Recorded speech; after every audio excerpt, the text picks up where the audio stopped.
जुड़े हुए हैं।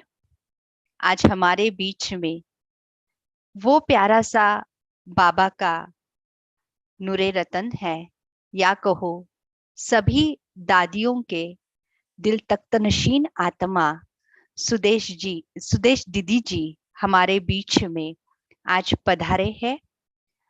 दीदी जी का परिचय क्या दे, परिचय की तो पूरी गाथा ही है, परंतु एक विधि है, इस कारण हम संक्षिप्त में दीदी जी का परिचय देते हैं। दीदी जी एक वरिष्ठ प्रशिक्षिका है और दीदी जी की हमेशा महत्वाकांक्षा रही है कि मानवता की सेवा करे। और साथ ही साथ दीदी जी पिछले 60 वर्षों से ये आध्यात्मिक कार्य, या कहो बाबा के लाल जो है उनको तैयार करने का जो कार्य है वो कर रही है। अनेक आत्माओं के जीवन में आपने सकारात्मक परिवर्तन, जैसे कि परिवर्तन को ढाला है या उनके जीवन को सकारात्मक परिवर्तन में परिवर्तित किया है। और दादी दीदी जी 1996 से जर्मन में स्थित जो ब्रह्मा कुमारी का ईश्वरीय विश्वविद्यालय है उसमें आप सेवाएं दे रही है और निमित्त भाव से ये सारी सेवाओं का आप विस्तार कर रहे हैं। साथ ही साथ दीदी जी ब्रह्मा कुमारी ईश्वरीय विश्वविद्यालय के यूरोप के निदेशिका तथा सेमिनार हाउस के रिट्रीट सेंटर के निदेशिका के रूप में आप कार्य करते हैं। दीदी जी ने 100 देशों की लगभग यात्रा की है और 100 देशों में बाबा के जो अनन्य बच्चे थे उनको बाबा के नजदीक लाने का प्रयत्न किया है, या कहो उनको बाबा के नजदीक लाया है। दीदी जी का जन्म 1942 में, जैसे कि खास करके आध्यात्मिक परिवार में हुआ।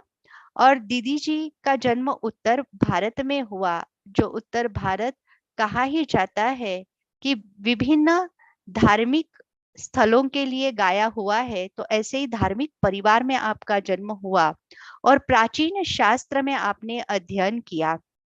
साथ ही साथ हम देखते हैं कि दीदी जी इतने प्रतिभावान रहे हैं कि उम्र की 16 वर्ष की आयु में ही आपको प्रधान अध्यापिका बना दिया था।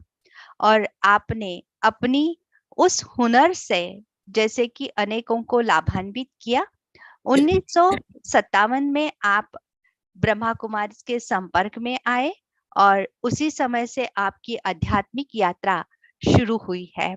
और उसी समय जैसे कि आपने अनेक केंद्र कहो, प्रशिक्षण केंद्र कहो, और साथ ही साथ हम देखते हैं कि दीदी जी बहुत सारे शिक्षक प्रशिक्षण के कार्यक्रम आयोजित किए हैं और इनमें जैसे कि अनेकों को मार्गदर्शन किया है।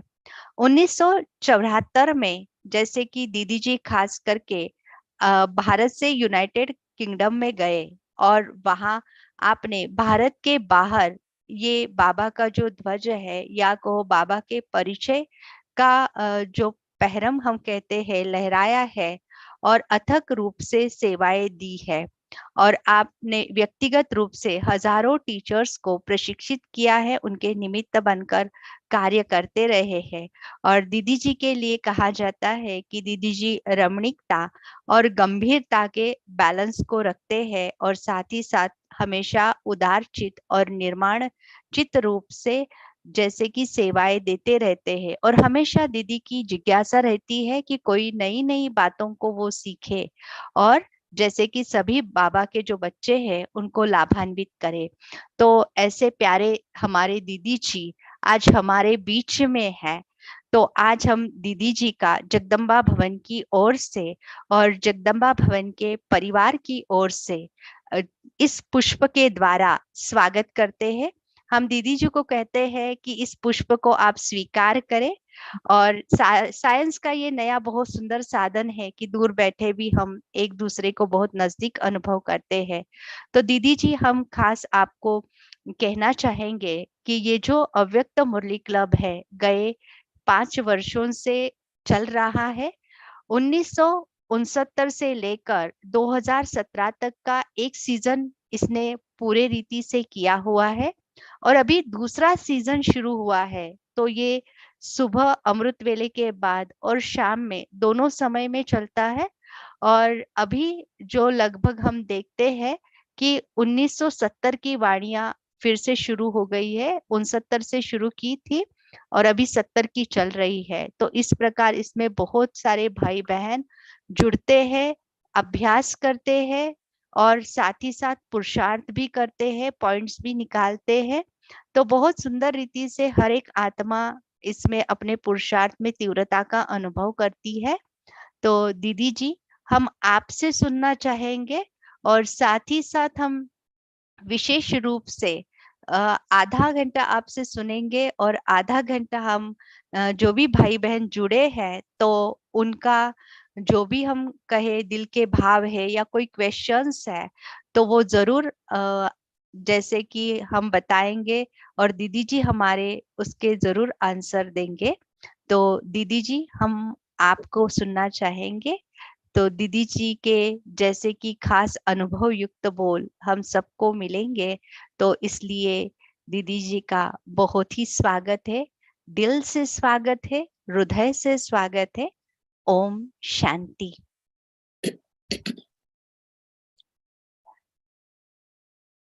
Om Shanti. Om Shanti. Om Shanti. Om Shanti. Just quick announcement is there for English interpretation. We have interpretation option in Zoom. So those who English listeners are there, they can turn on that option. Thank you. Om Shanti. बड़े हर्ष की बात है, खुशी है कि मैं आज आप सब चैतन्य फूलों को, रूहे गुलाबों को स्क्रीन पर मिल रही हूं। परंतु मुझे पता है कि हम आपस में रूहानी स्नेह से बेशक टेक्नोलॉजी के थ्रू मिल रहे हैं, परंतु यह आत्मिक मिलन, परमपिता परमात्मा के साथ संबंध जुड़ते हुए वो अनोखा मिलन, गुप्त मिलन है। ये भी अव्यक्त मिलन है। अव्यक्त मुरलीज हम बच्चों को अव्यक्त स्थिति में पहुंचने का गुप्त पुरुषार्थ क्या है, वास्तविक पुरुषार्थ क्या है, उसका न केवल लक्ष्य दे रही हैं परंतु लक्षण मूर्त बनाती हैं। और ये भी हमको साथ साथ स्मृति दिला रहे हैं कि अव्यक्त मुरली एक्चुअली, अव्यक्त मुरली का आधार क्या है। अव्यक्त मुरली रिवीजन है, रियल कोर्स जब तक नहीं किया है तो अव्यक्त मुरली भी ग्रास्प नहीं होती। अच्छी बहुत लगती है, बहुत प्यारे शब्द हैं, प्रेरणा देने वाले शब्द लगते हैं और हैं भी सही। भगवानों वाच डायरेक्ट महावाक्य हैं, परंतु जब तक बेसिक बातें नहीं समझी हैं तो कोई सीधा यूनिवर्सिटी में जाकर यूनिवर्सिटी की पढ़ाई पढ़े तो पढ़ाई बहुत ऊंची है, परंतु फाउंडेशन का भी बहुत इंपॉर्टेंट महत्व है।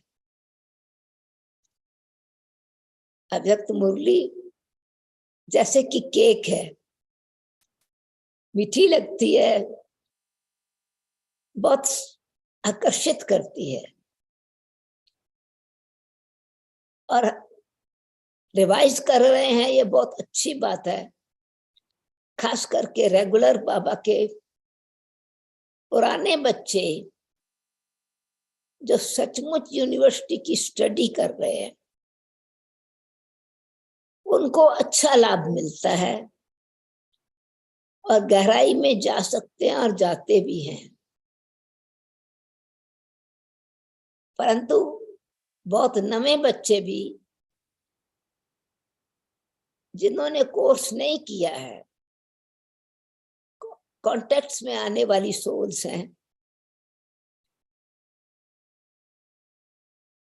यदि हम उनसे पूछें आपको कैसा लगता है, बहुत अच्छा लगता है, मैं संडे की मुरली जरूर सुनने आती हूँ या संडे की मुरली में जरूर पढ़ती हूँ। साकार मुरली वो मुझे इतनी समझ में नहीं आती है, अव्यक्त मुरली मुझे बहुत अच्छी लगती है। अच्छा, कितने समय से सुन रही हो? वो 5-7 साल हो गए हैं मुझे, मैं संडे को सुनती हूँ। तो मैं उनसे पूछती हूँ जीवन की धारणा के बारे में, तो कहते हैं वो हमारे में इतनी शक्ति अभी नहीं आई है रेगुलर क्लास करने की। क्या मतलब है इसका? तो ये थोड़ा ये भी समझने की बात है, अव्यक्त मुरली यूनिवर्सिटी की स्टडी है, बहुत गहरी बातें हैं, बहुत ऊंची बातें हैं, परंतु जीवन बनता है, जीवन का फाउंडेशन पक्का होता है जब हम साकार मुरलियों को अच्छी तरह से समझते हैं। साकार मुरली में बाबा ने सृष्टि की आदि मध्यंत का ज्ञान दिया है, अपनी पहचान दी है, परिचय दिया है, संबंध जोड़ने की विधि बताई है, परिस्थितियों को साकार कर्म क्षेत्र पर रहते हुए कर्म योगी बनने की विधि बताई है। उस विधि से सिद्धि कैसे मिलती है, सफलता कैसे मिलती है, वो अव्यक्त मूल्यों में फिर बहुत गहन स्टडी करने के बाद प्रैक्टिकल में जीवन में लाने की शक्ति मिलती है। तो जो भी अव्यक्त मुरली के शौकीन हैं, पढ़ रहे हैं, मुझे उम्मीद है अथवा मुझे विश्वास है कि वो साकार मुरली भी जरूर सुनते होंगे अथवा पढ़ते होंगे और रिवाइज करते होंगे, क्योंकि 15 साल से भी अगर कांटेक्ट में सोल्स हैं और सिर्फ अव्यक्त मुरली सुनते हैं, तो उनसे पूछिए आपका ब्राह्मण जीवन कैसा है, ब्राह्मण लाइफ कितनी बनाई है, ईश्वरीय नियम और मर्यादों पर कितना चल रहे हैं, वो यथाशक्ति है। तो दोनों का बैलेंस चाहिए। साकार मुरली इंग्रेडिएंट्स है, अव्यक्त मुरली पके पकाए बने हुए रसगुल्ले है अथवा केक है, बहुत स्वीट है, पावरफुल है, शक्तिशाली है। मैं कभी कभी ये भी सोचती हूँ कि अव्यक्त मुरली तो हम सब के लिए जीवन को मीठा बनाने की मिठाई है। बाबा हमेशा कहते हैं मीठे बच्चे, मीठे बच्चे, मीठे बच्चे। परंतु ये मिठाई परमात्म ज्ञान की शक्ति से बनी है, सत्य ज्ञान से बनी है। साकार मुरली द्वारा हमको बाबा विचार सागर मंथन करने की विधि बताते हैं। रोज फ्रेश दूध देते हैं, और जितना जितना वो बाबा की गहरी ज्ञान की बातें बुद्धि में फिट हो जाती हैं, हृदय को लग जाती हैं, अथवा ये कहें कि हमारे जीवन में वो सेट हो जाती हैं, योगट बन जाती हैं, ये योग लगाने का आर्ट आ जाता है साकार मुरली के ज्ञान से। और जब वो योग लग जाता है, उस योगट से जब वो जम गई, हमारे हृदय में जच गई है, तो मंथन चलना शुरू होता है। मन के शुद्ध संकल्पों का चिंतन होता है। अव्यक्त मुरली फिर बताती है स्वचिंतन कैसे करो, शुभ चिंतन कैसे करो, पर चिंतन से मुक्त कैसे बनो। तो वो जो बाबा शब्द बोल रहे हैं, अव्यक्त शब्द, अव्यक्त मुरली द्वारा पता चलता है, अपना दर्शन होता है। अव्यक्त मुरली दिव्य दर्पण है, जिससे अपनी आपकी चेकिंग होती है और अपने पर अटेंशन जाता है कि जो मैंने स्टडी की है उसमें मैं किस मार्क से और कितने मार्क से पास हो रहा हूं। यूनिवर्सिटी की स्टडी है, रोज टीचर को पढ़ाने की जरूरत नहीं रहती। स्टूडेंट को, विद्यार्थी को अपने आप होमवर्क ले करके, अपने पर ध्यान दे करके, अपनी नोटबुक तैयार करके उसका रिजल्ट निकालना होता है। इसलिए यूनिवर्सिटी की पढ़ाई बहुत ऊंची है। वो शक्तिशाली जो ज्ञान मंथन करते हैं हम सृष्टि के आदि मध्यंत का, परमात्मा से मिलन मना करके रूह रिहान करते हैं, परम पिता, परम शिक्षक, परम सतगुरु से, परम मित्र से जीवन जो है एक सुंदर संबंध के सुख का अनुभव करता है। तो वो ज्ञान का मंथन अथवा विचार सागर मंथन मक्खन बन जाता है, रिफ्रेश करता है, शक्ति देता है, सॉफ्ट और शुद्ध बनाता है, सार मिल जाता है। तो अव्यक्त मुरलियां एक्चुअली सार हैं धारणा करने के लिए, परंतु क्या धारण करना है, सोल कॉन्शियस है क्या, आत्माभिमानी स्थिति है क्या, देही अभिमानी क्यों कहा जाता है, ट्रस्टी का मतलब क्या है। तो ये जितने भी अव्यक्त शब्द हैं, उन शब्दों का रियल मीनिंग साकार मुरली से पता चलता है। जब हम प्रैक्टिकल में साकार में रहते हुए, तो ये दोनों मुरलियों को ध्यान में रखते हैं जब, तो अव्यक्त मुरली का महत्व ज्यादा पता चलता है। अगर सिर्फ अव्यक्त मुरली रखी और साकार मुरली पर अटेंशन नहीं है तो सुनते रहेंगे, परंतु जीवन को बदलने में थोड़ा मेहनत करनी पड़ेगी, समय लग जाता है। और ये रिजल्ट देखा गया है, आपके पास, आपके सेंटर पर आपके फ्रेंड्स, आपके साथी सिर्फ अव्यक्त मुरली सुनते हैं तो अपने जीवन का दर्पण देखें। ब्राह्मण का लक्ष्य फरिश्ता है, फरिश्ते का लक्ष्य देवता है। तो ब्राह्मण कितने बने हैं ताकि अव्यक्त रूप में बाबा जो फरिश्ते स्वरूप में मुरली सुना रहे हैं तो हम बाप समान बने। तो इसीलिए क्योंकि किन बातों पर ध्यान देना चाहिए, मैं फाउंडेशन पर ध्यान दिला रही हूं, और साथ साथ अव्यक्त मुरली का महत्व कितना ऊंचा है।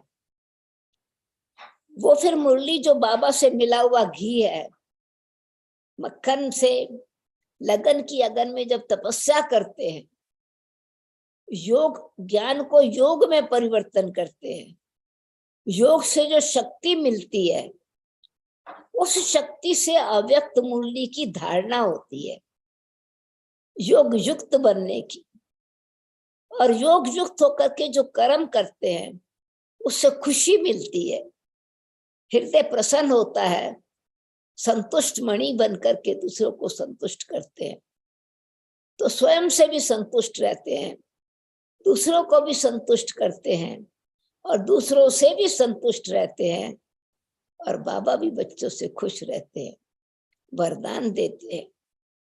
उनको ही बाबा मस्तक मणि हीरे का हार बनाकर, अपने नैनों का नूर बनाकर गले का हार बनाते हैं। अब प्यारे शब्द है बहुत, मैं तुम बच्चों को अपने नैनों का नूर गले का हार बनाता हूं। क्या मतलब है? अव्यक्त मुरली के जो वर्ड्स हैं इतने पावरफुल हैं, मीनिंगफुल हैं, तो अपने आप से फिर अभ्यास करने की बात है कि अगर बाबा मेरे नैनों में बैठे हैं, कैसे अभ्यास करना है अव्यक्त मुरली का? जैसे ज्ञान का साकार मुरली का मंथन करेंगे, सृष्टि के आदि मध्यंत का विचार करेंगे, स्वदर्शन चक्रधारी बनेंगे, तो अपने दिव्य स्वरूप का दर्शन होता है, रियलाइजेशन होता है। उस रियलाइजेशन से पिछले कर्मों का परिवर्तन होता है, श्रेष्ठ कर्म को करने की प्रेरणा मिलती है, और अव्यक्त स्वरूप में स्थित होते हैं तो साक्षी दृष्टा होकर के ट्रांसपेरेंट स्टेज का अनुभव होता है। अंतर बाहर का अंतर, बाहर वाले बताएंगे तुम्हारे में कमी है, और उस समय देह का भान है तो कमी को समझेंगे मेरे को क्रिटिसाइज कर रहा है, किसी ने कह दिया इसलिए बोल रहा है, इनके साथ मेरी फ्रेंडशिप नहीं है इसीलिए इसलिए ऐसा कहते हैं। दूसरे के दर्पण को यानी शीशे को बजाय देखने के बजाय इग्नोर करते हैं, पर अव्यक्त मुरली बिल्कुल दर्पण है, कितना भी आप छिपाने की कोशिश करेंगे छिप नहीं सकेंगे। साकार मुरली भी बुद्धि खोलती है, अव्यक्त मुरली दर्शन कराती है, परंतु स्वदर्शन चक्र जो दर्पण जो है वो ज्ञान दर्पण परमपिता परमात्मा शिव से साकार रूप द्वारा मिलता है। इसलिए दोनों बातें हैं, दर्पण बना साधारण शीशे से दर्पण बन जाता है, साधारण कपड़ा पर जब किसी विशेष चीज की कोटिंग हो जाती है फायर प्रूफ बन जाता है, वाटर प्रूफ बन जाता है। तो ये शक्ति मिलती है परमपिता परमात्मा से जब हम साकार मुरली और अव्यक्त मुरली को इक्वली इंपॉर्टेंस देते हैं। वो घी है, इसीलिए कोई कहता है रोज हमको अच्छा लगता है हम रोज अव्यक्त मुरली पढ़े। साकार पढ़ते हो? नहीं, मैं अव्यक्त मुरली रोज पढ़ता हूँ। अच्छी बात है, जरूर पढ़िए, परंतु घी को हजम करने की भी शक्ति चाहिए। इसलिए घी की मिठाई बनाते हैं तो मिठाई सारा पेट भर के खाएं, ताकत चाहिए। तो मैं क्यों ये अटेंशन दिलवा रही हूं कि अव्यक्त मुरली का महत्व और अव्यक्त मुरली का रिजल्ट तभी निकलता है जब हम साकार मुरली को भी उसी प्रकार से मंथन करते हैं अथवा गहराई में जाते हैं। और फिर जब बुद्धि भी खुल गई, हृदय भी शुद्ध है, दूसरी आत्माओं के लिए आत्मिक दृष्टि पक्की हो गई है, तो जैसे अव्यक्त बाप दादा का जितने घंटे भी बाबा बैठे हैं सेम स्वरूप है, न्यारा है एकदम। नो मैटर क्या हो रहा है आसपास, बाबा उससे भी ऊपर है। तो वो स्थिति बन जाती है, अवस्था बन जाती है अपने आप पर अटेंशन देने से। तो अव्यक्त मुरली और साकार मुरली दोनों का बहुत गहरा संबंध है, क्योंकि इंग्रेडिएंट्स बगैर केक नहीं बनेगी, इंग्रेडिएंट्स बगैर भोजन तैयार नहीं होगा। तो इसीलिए ये बहुत इम्पोर्टेंट है कि हम अपने जीवन को मनुष्य से फरिश्ता बनाना चाहते हैं, मानव से देव बनाना चाहते हैं, तो जो बाबा के अव्यक्त इशारे हैं उसको बिल्कुल समझने की जरूरत है। अशरीरी बनने का मतलब क्या है? विदेही बनने का मतलब क्या है? बॉडीलेस, बॉडीलेस क्या मतलब? Bodiless stage. जितना भी हम बॉडी कॉन्शियस में रहते हैं, बॉडी के ऑर्गन्स को यूज ज्यादा करते हैं। बॉडी के ऑर्गन्स को, ज्ञान इंद्रियों को और कर्म इंद्रियों को अननेसेसरी यूज करते हैं, और व्यर्थ के साथ साथ नेगेटिव रीति से भी यूज करते हैं। दृष्टि मिली है, दिव्य दृष्टि है। दिव्य दृष्टि का मतलब ये नहीं कि सिर्फ ट्रांस में जाए। दिव्य दृष्टि का मतलब कि इस दृष्टि में दिव्यता है। तो अव्यक्त बाबा की दृष्टि में दिव्यता है, परंतु वो दृष्टि आप अव्यक्त बाबा की दृष्टि में देखें और साकार बाबा के फाइनल स्टेज की दृष्टि में देखें, सेम दृष्टि है। बाबा ने साकार में रहते हुए वो अव्यक्त स्थिति बनाई है, तो हमको साकार में रहते हुए अपनी स्थिति दिव्य बनानी है, दृष्टि को दिव्य। तो हम इन नेत्रों को क्या आध्यात्मिक दृष्टि से आत्मा को, अपने आप को आत्मा देखते हुए सामने जो आत्मा है उसको आत्मिक स्वरूप में कितना देखने का अभ्यास करते हैं। अव्यक्त मुरली ये सिखाती है। अव्यक्त बाबा ने ये प्रैक्टिकल में हर मुरली में एग्जाम्पल दिया है, अपने अनुभव का वर्णन किया है। साकार बाबा साकार मुरलियों द्वारा अथवा ज्ञान द्वारा अव्यक्त स्टेज को पाया है, तो हमको भी अव्यक्त स्टेज को ऐसे ही बनाना है जैसे साकार बाबा ने बनाया। तो बाबा हर बच्चे को उस रूहानी दृष्टि से देखते थे। उस दृष्टि से देखने से ऐसा लगता था जैसे बाबा के नैनों से वो लाइट माइट न केवल स्नेह झलक रहा है, परंतु शक्ति भी मिल रही है। और बाबा कर्म करते भी उसी स्टेज में रहते थे। तो ऐसे अव्यक्त बाबा की स्टेज हमको एक एग्जाम्पल और सैंपल रूप में, प्रेरणा के रूप में, क्या प्रैक्टिकल रूप में मिल रहा है। तो जो हम पढ़ते हैं, हम साथ साथ जैसे ब्रह्मा बाबा ने अभ्यास किया ऐसे अभ्यास करने की जरूरत है। ज्ञान के आधार से, योग के अभ्यास से, गुणों की धारणा से और शक्ति संपन्न स्टेज से।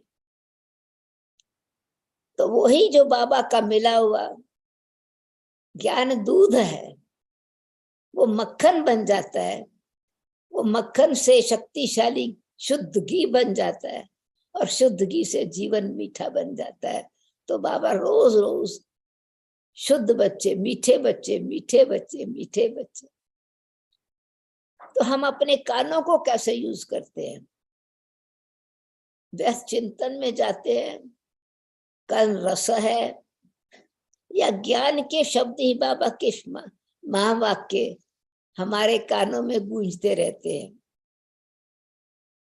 हमारी वाणी से, मुख से बाबा के मधुर बोल ही हम व्यवहार में, विचार में, जो हमारे मन में विचार चल रहा है वो हमारे मुख से निकलेगा जरूर।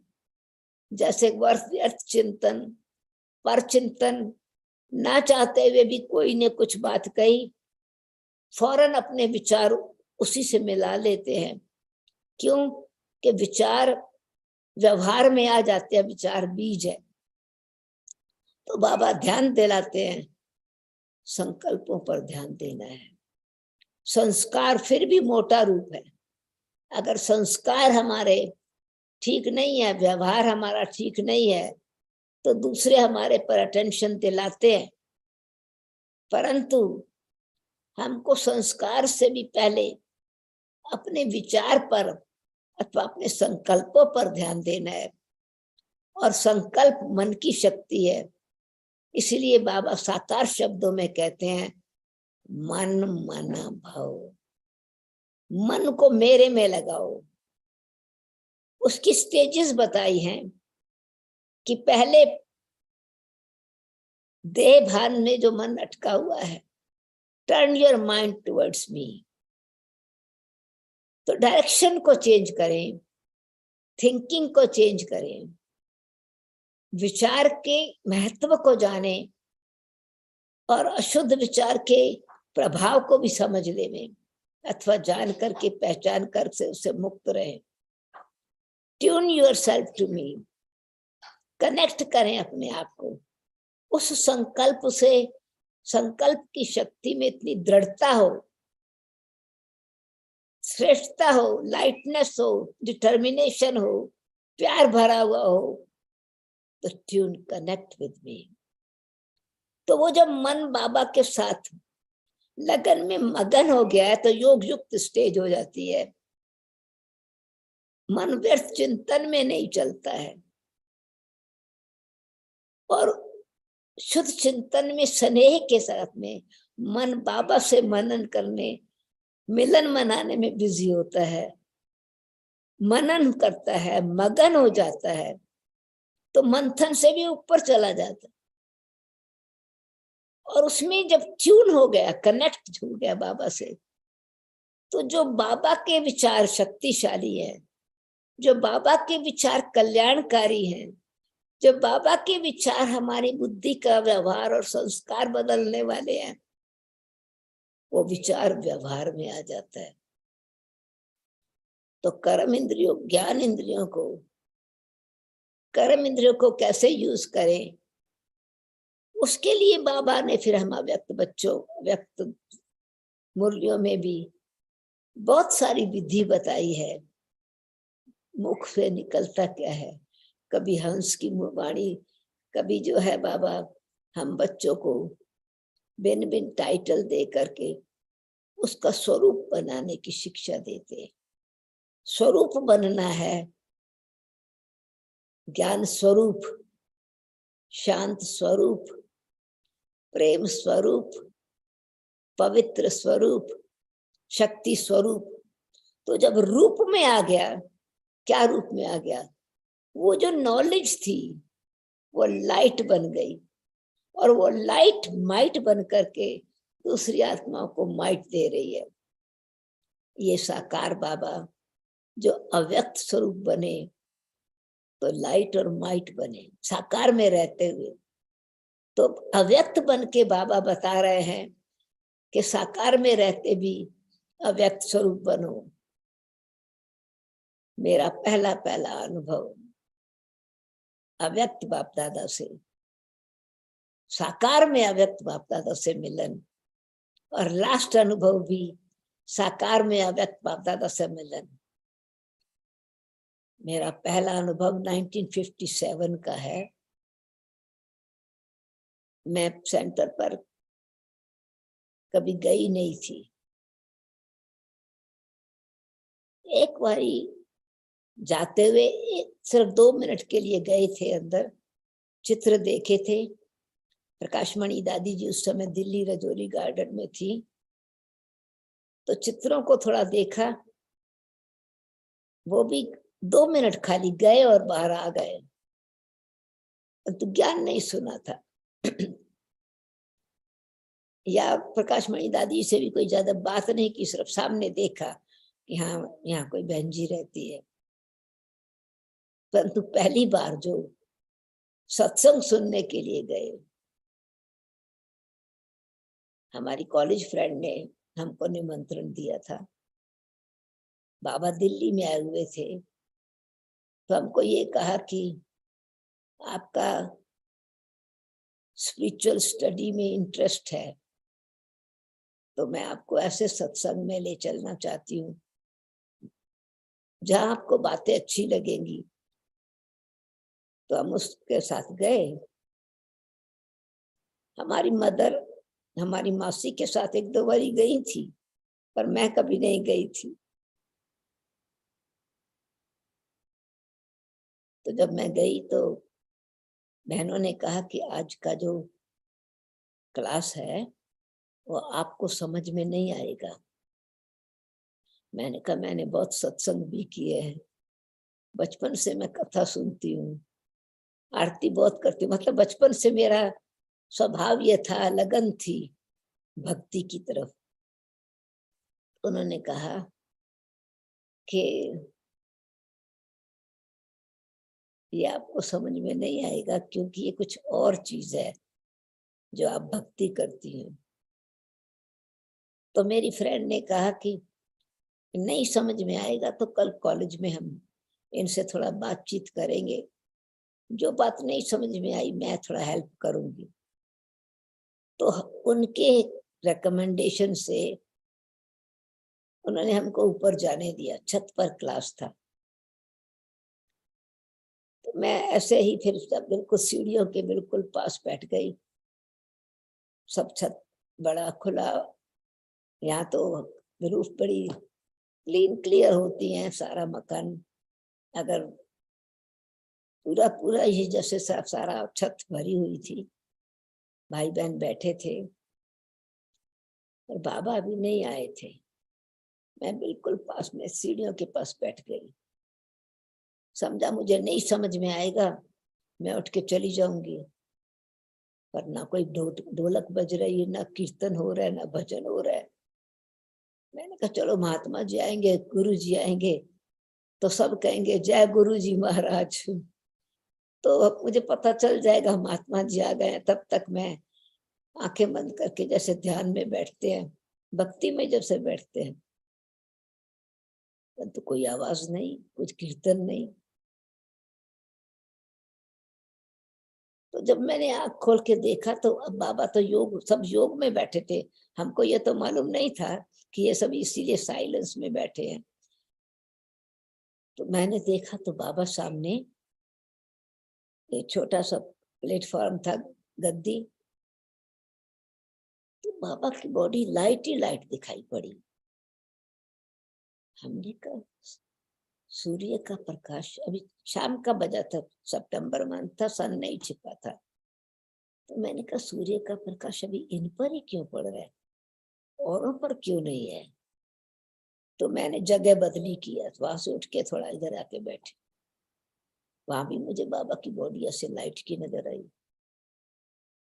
तो मैंने आंखें बंद किया कि बराबर मैं ठीक देख रही हूँ, बराबर बॉडी लाइट की।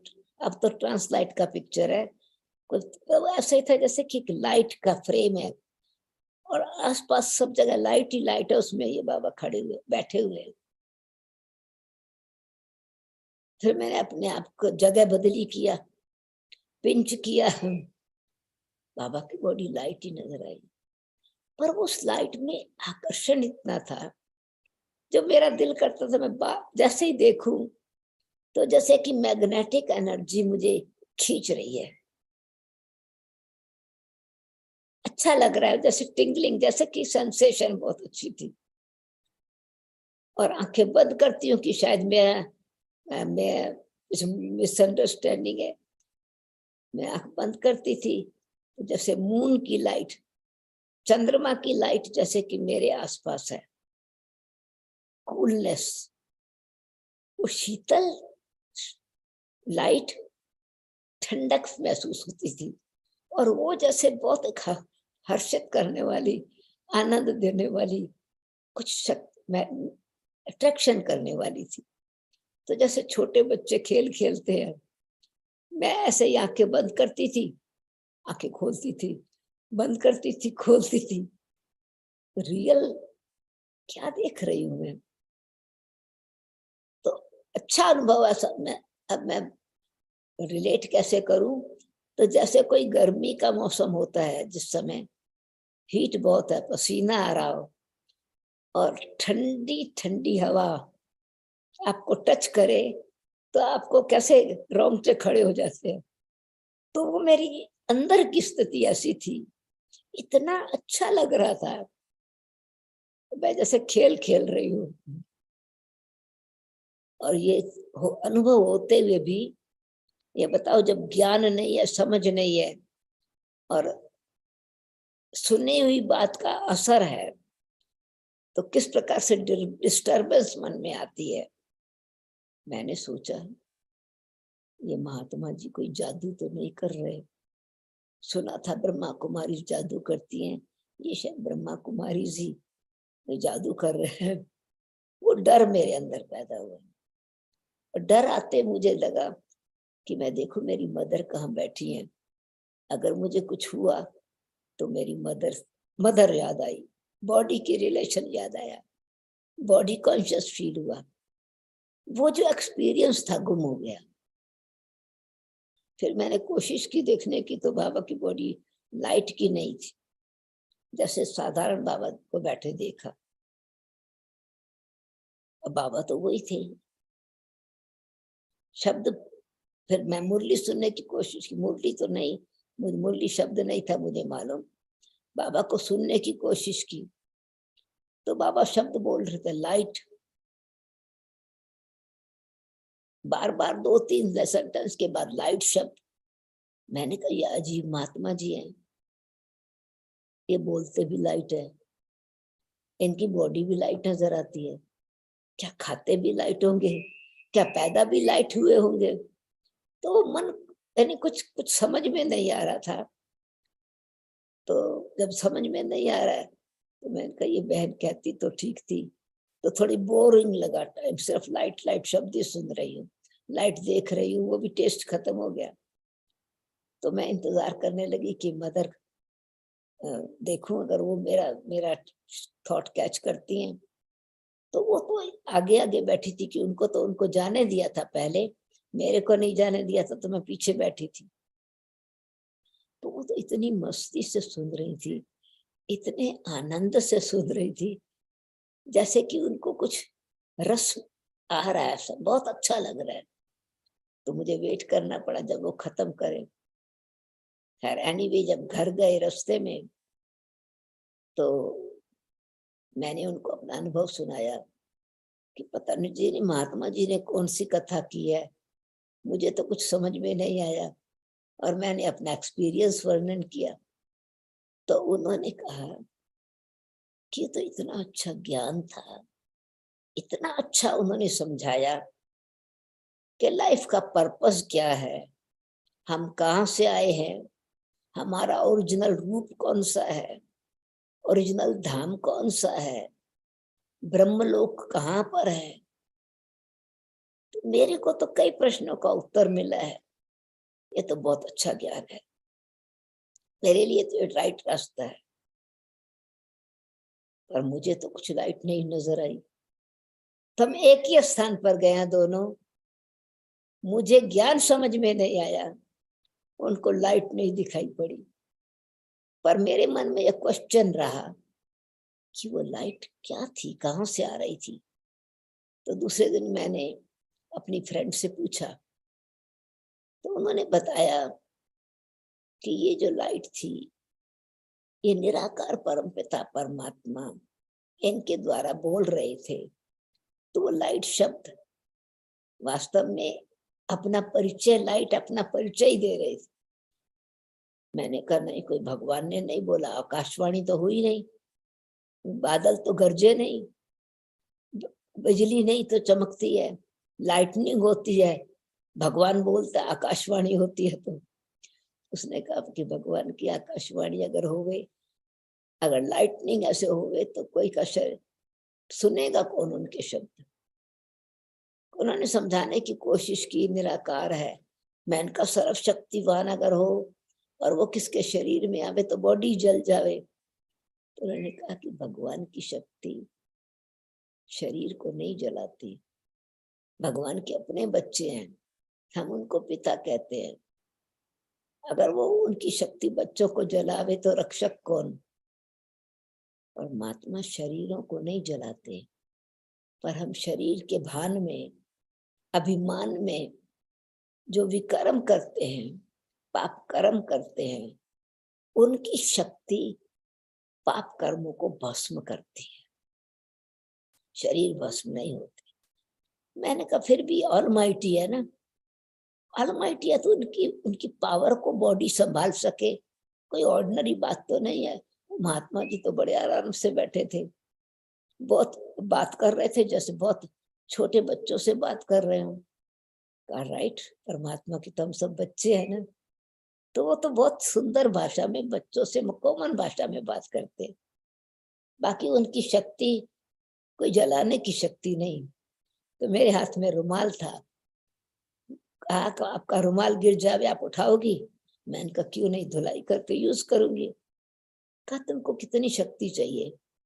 मैंने कहा शक्ति की क्या जरूरत है, इतना सारा रुमाल उठाने में शक्ति किस लिए यूज करूंगी?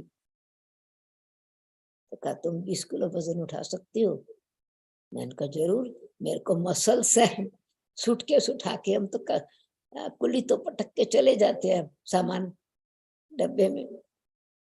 मुझे रेस्ट करना है तो हमको तो अपना कमरा सेट करना होगा ना, अपना सीट। तो कहती है तुम मसल्स क्यों नहीं यूज करती हो? उसका नाम था सुभाष।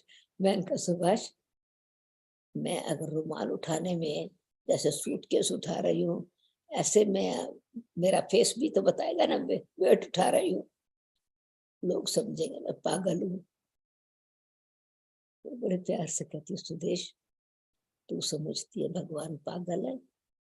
तेरे में जब इतनी समझ है कि रुमाल उठाना है तो शक्ति नहीं लगानी है, सूटकेस उठाना है तो शक्ति लगानी है। तो परमात्मा की शक्ति किसी को जलाने की नहीं है, उसकी शक्ति में लाइटनेस है, वो पावर अपलिफ्ट करने वाली है। खैर उस समय तो शब्द समझ में नहीं आए, तब मुझे क्यूरोसिटी हुई कि अच्छा कल मैं जब जाऊंगी ना तो मैं आंखें खोल के बैठूंगी कि वो लाइट जो आती है वो कैसे इनके शरीर में आती है। मैं तो आंखें बंद करके बैठी हुई थी। मैं दूसरे दिन गई तो बाबा तो चले गए थे, एक्चुअली वो दिल्ली से कहीं और जा रहे थे, दिल्ली इंडिया के ही टूर में। तो बाबा तो चले गए, पर मेरे क्यूरोसिटी मुझे बहुत रही कि मैं वो देखूं कि वो लाइट कैसे आती है। तो मैंने स्टडी करना शुरू किया। कॉलेज से रोज आती थी, 2 बजता था जब तक सेंटर पर पहुंचू, तो तब तो बहनों के रेस्ट का समय होता था। पर बाहर ही एक शेड बना हुआ था, कुर्सियां रखी रहती थी, बेंच होता था, टेबल पर लिटरेचर पढ़ा होता था, वो मैं पढ़ती थी। मुरली भी पढ़ना शुरू कर दिया, इंटरेस्ट बढ़ा। साकार मुरलियां, उस समय तो वही मुरलियां होती थी, ज्ञान समझ में आता गया। बुद्धि में रियलिटी क्या है, सोल क्या है, गॉड क्या है, कर्म फिलॉसफी क्या है, ये सारी बातें समझ में आने लगी, इंटरेस्ट बढ़ा। खैर फिर साकार से बाबा से मिलना हुआ, वो भी बहुत अच्छा अनुभव था कि कैसे बाबा शब्दों को नहीं, संकल्पों को कैच करके आंसर देते हैं। तो वो मिलन भी फिर किसी समय सुनाऊंगी, पर मैं अव्यक्त मिलन की बात बता रही हूँ। ये निराकार कैसे आकर के साकार में मिला, वो अनुभव है। और फिर अव्यक्त मिलन अंत में बाबा के साथ कैसे हुआ, वो भी मैंने लाइट की बॉडी देखी। साकार मुरली सुन रही थी तो फिर तो बाबा साकार में ही दिखाई पड़ते थे। जब बाबा के पास जाना शुरू किया, मधुबन में भी कई बारी बाबा के पास गए, बाबा ध्यान खिंचवाते थे, बच्चे किसका हाथ पकड़ा है, ध्यान दिलाते थे निराकार की तरफ ध्यान दो। पर बाबा की बॉडी, मेरा बहन कहने का मतलब ये है कि बाबा साकार में रहते हुए अव्यक्त बने, और अव्यक्त में रह करके फिर अव्यक्त पालना साकार में आकर के दी। साकार में पुरुषार्थ करके अव्यक्त बने, अव्यक्त बन करके साकार में अव्यक्त कैसे रहना है वो शिक्षा दी। तो अव्यक्त मुरली हमको ये सिखाती है, साकार में से अव्यक्त बनो, अव्यक्त में साकार में आके अव्यक्त रहो। यह है अव्यक्त मुरली का संदेश, जो कुछ भी हो रहा हो आगे पीछे, डिस्टरबेंस की बात नहीं, एक रस स्थिति है। जिन्होंने साकार मुरली डायरेक्ट सुनी है, अव्यक्त मुरली भी डायरेक्ट सुनी है, दोनों का कॉन्ट्रास्ट देखा है कि अव्यक्त बाबा बैठे हैं स्टेज पर, गीत बज रहा है, टोली मिल रही है, दे रहे हैं, आसपास कितने एक्टिविटी चल रही है, बाबा एक रस है। बाबा बच्चों को टोली देने में फूल देने वाले हैं, फल देने वाले हैं। जिनको स्टेज संभालनी है एडमिनिस्ट्रेशन के हिसाब से, वो थैली उठा के फूल उठा करके पीछे रख देंगे। बाबा को ये नहीं आता कि मैं मेरे हाथ से इनको मुझे देना था। पापा का चेहरा मुस्कुरा रहा है, फिर भी दृष्टि दे रहे हैं। जिस आत्मा को वो शक्ति दे रहे हैं, वो दूर जाते तक भी इशारे से दे रहे हैं। Stable stage, detached stage, observer, कोई भी परिस्थिति को एब्जॉर्ब नहीं करते, ऑब्जर्वर होकर के रहते हैं। अव्यक्त मुरली ये सब शिक्षा देती है, उसकी शक्ति ज्ञान बल है, योग की शक्ति है। तो बाबा ने फिर मतलब हम बहुत बारी बाबा से मिले, वो बहुत प्रकार के अनुभव हैं, पर अव्यक्त अनुभव जो है, 2 अव्यक्त अनुभव सुनाती हूँ। तो फिर मैं, बाबा ने मुझे जयपुर में बुलाया था सेवा के लिए, दिल्ली से। जयपुर से तो मैं बहुत जल्दी जल्दी जाती थी मधुबन में। तो 1978 नवंबर को मैं मधुबन गई पार्टी लेकर। बाबा मुझे मेरा हाथ पकड़ करके ट्रेनिंग सेंटर दिखा रहे थे।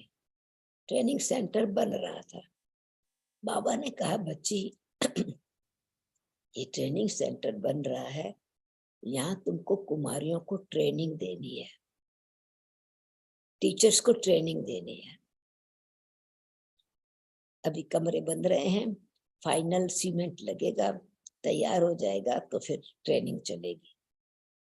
उनको हर प्रकार की ट्रेनिंग चाहिए बच्चियों को।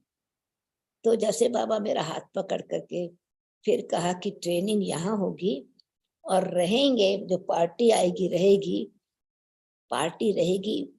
उस समय विशाल भवन बना नहीं था, यहाँ जो बिल्डिंग बनेगी उसमें, फिर उसका नाम विशाल भवन रखा था। तो जैसे वो बन रही थी तो बाबा मेरा हाथ पकड़ के, जहाँ जो मधुबन में जाते हैं उनको मालूम होगा कि टावर ऑफ पीस से, शांति स्तंभ से जब किचन में जाते हैं या विशाल भवन में जाते हैं तो स्टेप्स बने हुए हैं। जहाँ एवर हल्दी हॉस्पिटल था पहले, वहां स्टेप्स नहीं थे, थोड़ी सी हिल थी।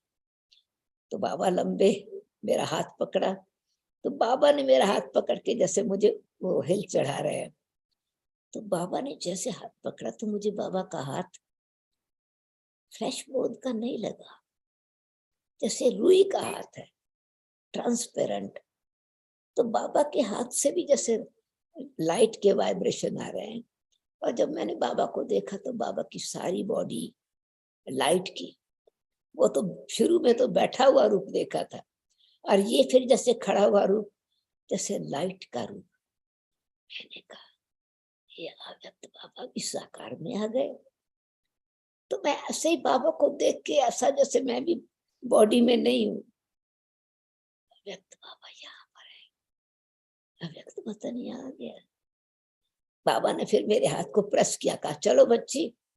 तो मुझे फिर से कॉन्शियस आई कि मैं गए हम ऊपर, तो वहां पर वो जो मिस्त्री था वो सीमेंट और रेत मिक्स कर रहा था फाइनल कोट देने के लिए, ट्रेनिंग सेंटर के लिए। बाबा ने कहा, देखो बच्ची, इस मिस्त्री को इतने पता है कि सीमेंट में कितने परसेंटेज दूसरा मटेरियल डालना है। अगर वो रेत ज्यादा मिक्स करेगा तो दीवार में दरार पड़ जाएगी। तो बच्चों को ट्रेनिंग क्या है, ब्रह्मा कुमार कुमारी बनने की ट्रेनिंग क्या है? कैरेक्टर बिल्डिंग है, जीवन को बनाने की बिल्डिंग है।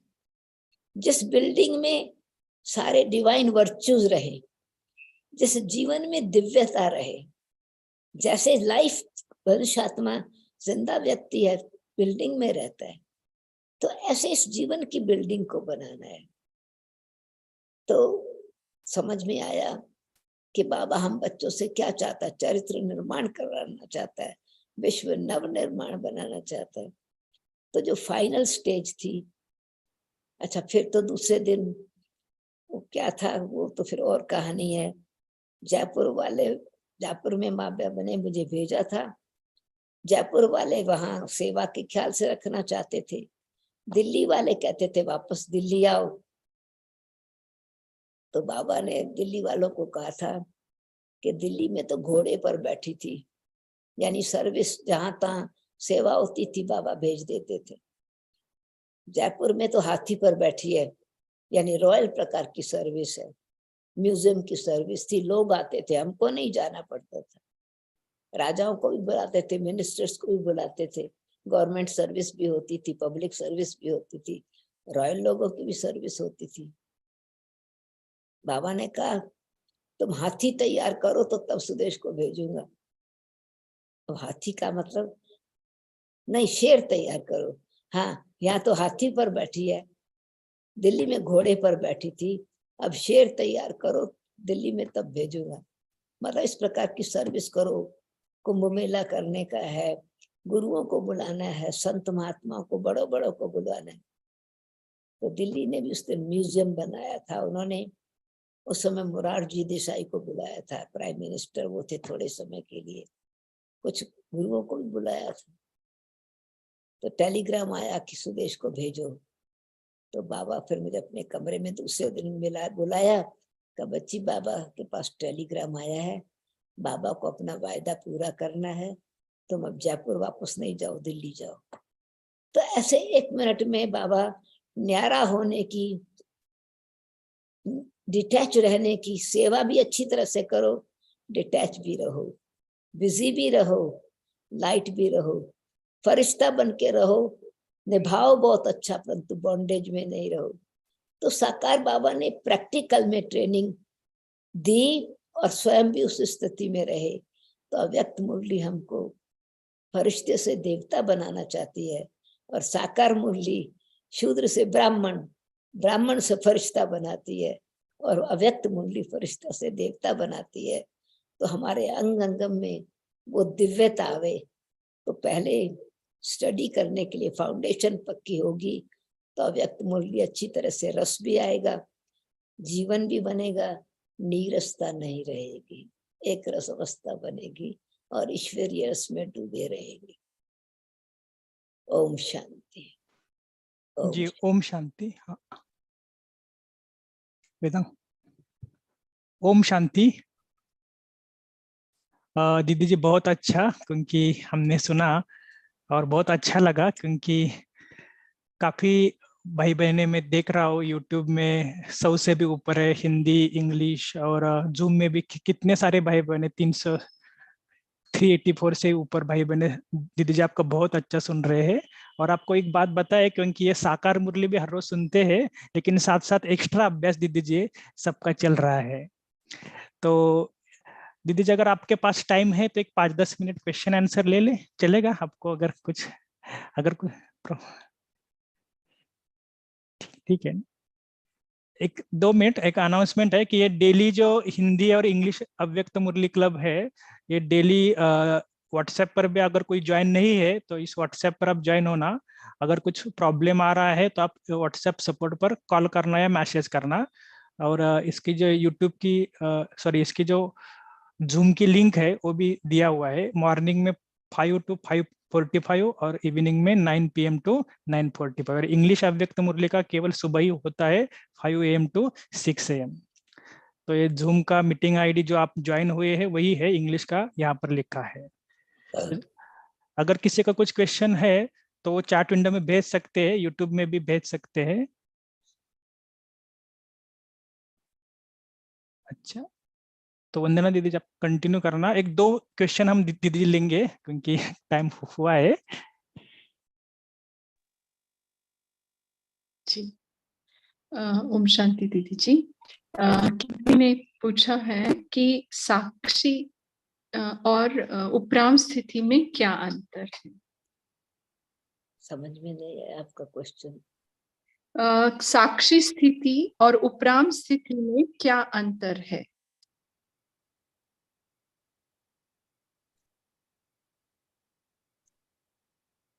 एक सेकंड में थोड़ा हेल्प लूं। ठीक है। थोड़ा सुनने में आपने समझा क्या बोला?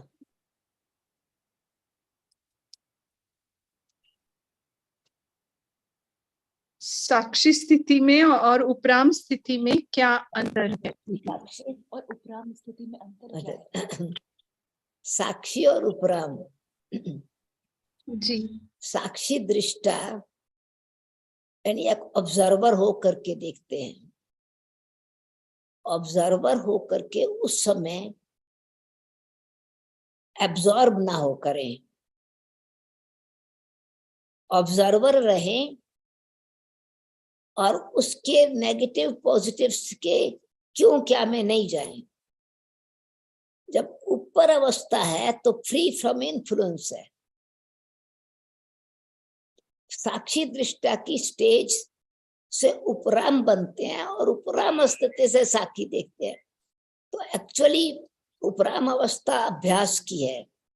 मैं शरीर से न्यारी हूं, मैं अव्यक्त हूं, ये जो भी है ये खेल चल रहा है, ये बेहद का नाटक है, ये अभ्यास उपराम अवस्था है ऊपर जाने की। और ऊपर से जो चीज देखते हैं वो जब नीचे को देख रहे हैं तो बड़ी चीज भी छोटी लगती है। तो उसको साक्षी दृष्टा कहते हैं कि उसमें इंटरफियरेंस कुछ नहीं, संकल्प भी नहीं चलेगा, बस साक्षी होकर के देखा। उपराम अभ्यास से साक्षी दृष्टा बनते हैं। जी, थैंक यू। बहुत अच्छे से बहुत शॉर्ट में और लेकिन बहुत सटीक हमने बताया।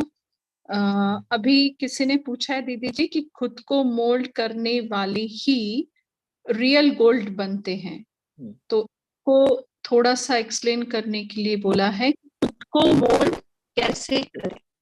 खुद को मोल्ड करने वाले ही गोल्ड बनते हैं। जी। एक्चुअली जब गोल्ड में एलॉय मिक्स्ड होती जाती है वो हार्ड होता जाता है, हैवी होता जाता है। तो हार्ड नेचर यानी अपने में फ्लेक्सिबिलिटी नहीं रहती, तो रियल गोल्ड नहीं कहेंगे, प्योर नहीं कहेंगे। जब किसी प्रकार की डिजायर, पोजीशन, कंट्रोल, कंपैरिजन, ये सूक्ष्म चीजें, मोटा रूप का विकार नहीं है, सटल रूप की इच्छाएं जब हमारी शुभ सेवा में भी मिक्स हो जाती हैं तो हम उसमें स्टबन जैसे बन जाते हैं। हम समझते हैं हम अथॉरिटी बन रहे हैं, पर अथॉरिटी में वो जैसे कि क्या कहेंगे एलॉय मिक्स हो रहा है, जिसको बाबा कहते हैं खोट मिक्स हो रहा है। तो वो जितना जितना मिक्स होता चला जाता है वो मोल्ड नहीं होता। रियल गोल्ड को फिर उस एलाव को हटाने के लिए फायर चाहिए, जेंटल फायर। फिर उस फायर में वो एलॉय जब मिल गई, निकल गई, तो गोल्ड बहुत सॉफ्ट हो जाता है, चमकता भी है और सॉफ्ट भी हो जाता है, तो मोल्ड होता है।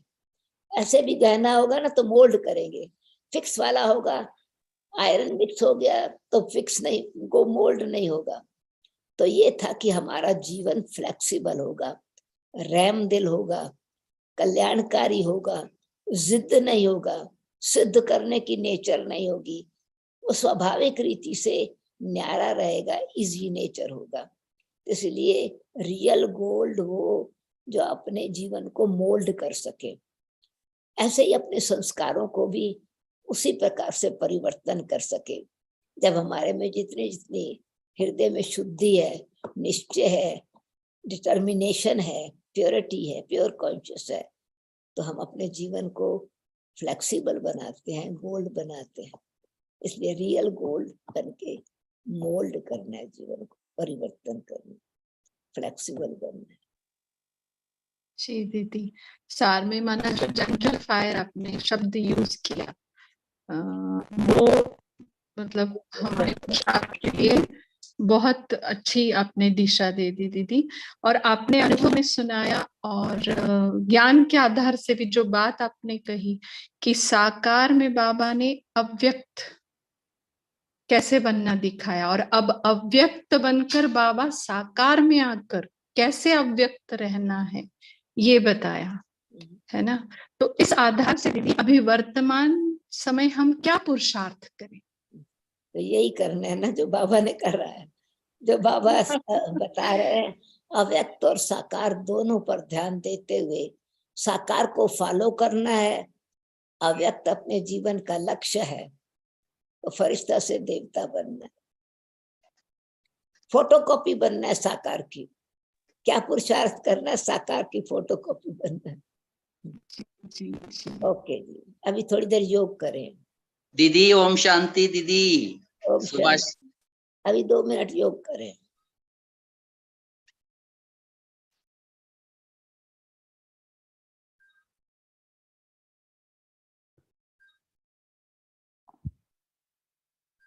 ओम शांति। दीदी जी आपका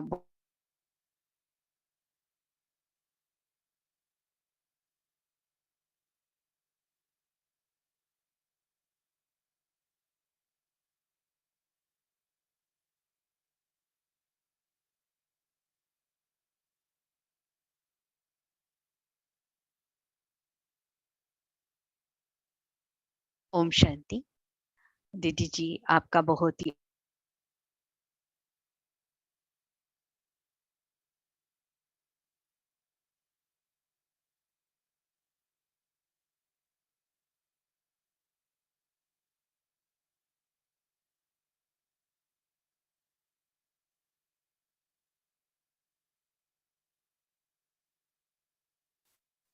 ओम शांति।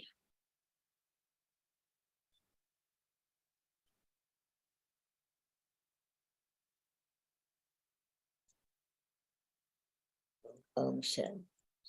पूरा हुआ। ओम शांति। दीदी जी आपका जगदम्बा भवन से बहुत ही बहुत आभार, शुक्रिया। और दीदी जी आपने जो कहा कि अव्यक्त मुरली हमारे लिए दर्पण है, ये यूनिवर्सिटी है, साकार मुरली से हम विचार सागर मंथन करते हैं और दोनों मुरलियों का महत्व है। तो अभी सभी जो भी भाई बहन जुड़े थे तो वो दोनों मुरलियां तो सुनते ही है, पर जो आपने हमें टिप्स दी है और आपके साकार के जो अनुभव हमें सुनाए हैं वो हमारे लिए बहुत ही लाभान्वित होंगे। और जो दीदी जी आपने कहा कि आप जगदम्बा भवन जरूर आएंगे और ये हम बड़ों तक जरूर बात रखेंगे। और ये जो आपने हमारे लिए बहुत अमूल्य अपना समय दिया और इस रिक्वेस्ट को आपने जैसे कि दिल से स्वीकार करके हम सभी आत्माओं को अपने अमोघ वाणी से और ज्ञान के अमृत धारा से हमें जैसे ओतप्रोत कर लिया है, तो हम ये सारी जो टिप्स आपने दी है कि साकार मुरली से हमें दिव्य स्वरूप का दर्शन करके श्रेष्ठ कर्म करना है, तो ये जरूर करेंगे। और आपका फिर से हम बहुत ही दिल के गहराई से कहो, हृदय की गहराई से कहो आभार। आभार शब्द तो बहुत छोटा होगा, परंतु जैसे कि धन्यवाद करते हैं। ओम शांति। ओम शांति। ओम शांति।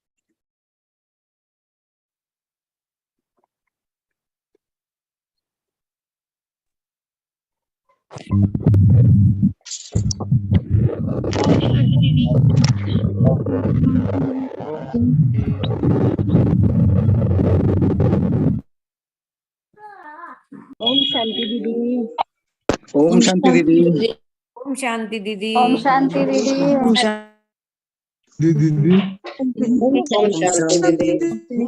शांति दीदी। ओम शांति।